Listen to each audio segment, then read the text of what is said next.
क्या आपने नोटिस किया है, जब भी दक्षिण पूर्व एशिया की बात होती है एक नाम बार बार सामने आता है, मलेशिया। आखिर ऐसा क्या है कि नरेंद्र मोदी बार बार मलेशिया जाते हैं? क्या ये सिर्फ कूटनीतिक मुलाकात है या इसके पीछे है कोई बड़ा रणनीतिक game? First segment, act east policy का बड़ा खेल। भारत की एक्ट ईस्ट पॉलिसी सिर्फ एक नारा नहीं है, ये एशिया में भारत की ताकत बढ़ाने की रणनीति है। Malaysia association of south east Asian nation का अहम सदस्य है।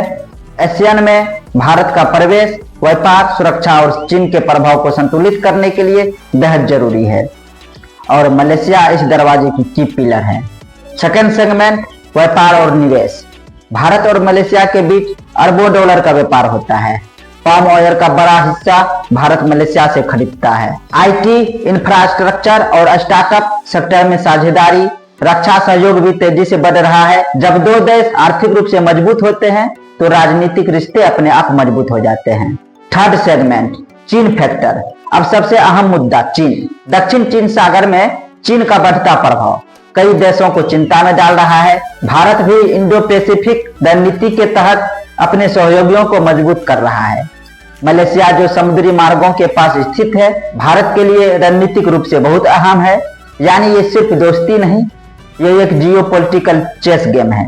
फोर्थ सेगमेंट, भारतीय समुदाय और सांस्कृतिक जुड़ाव। मलेशिया में लाखों भारतीय मूल के लोग रहते हैं।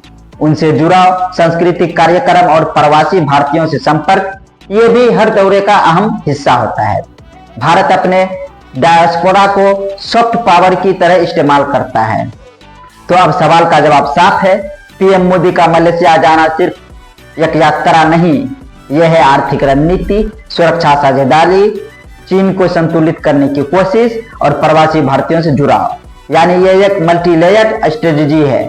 आप क्या सोचते हैं? क्या यह सही रणनीति है या भारत को किसी और दिशा में ध्यान देना चाहिए? कमेंट में अपनी राय जरूर बताइए। वीडियो पसंद आए तो लाइक और सब्सक्राइब करना मत भूलिए। धन्यवाद।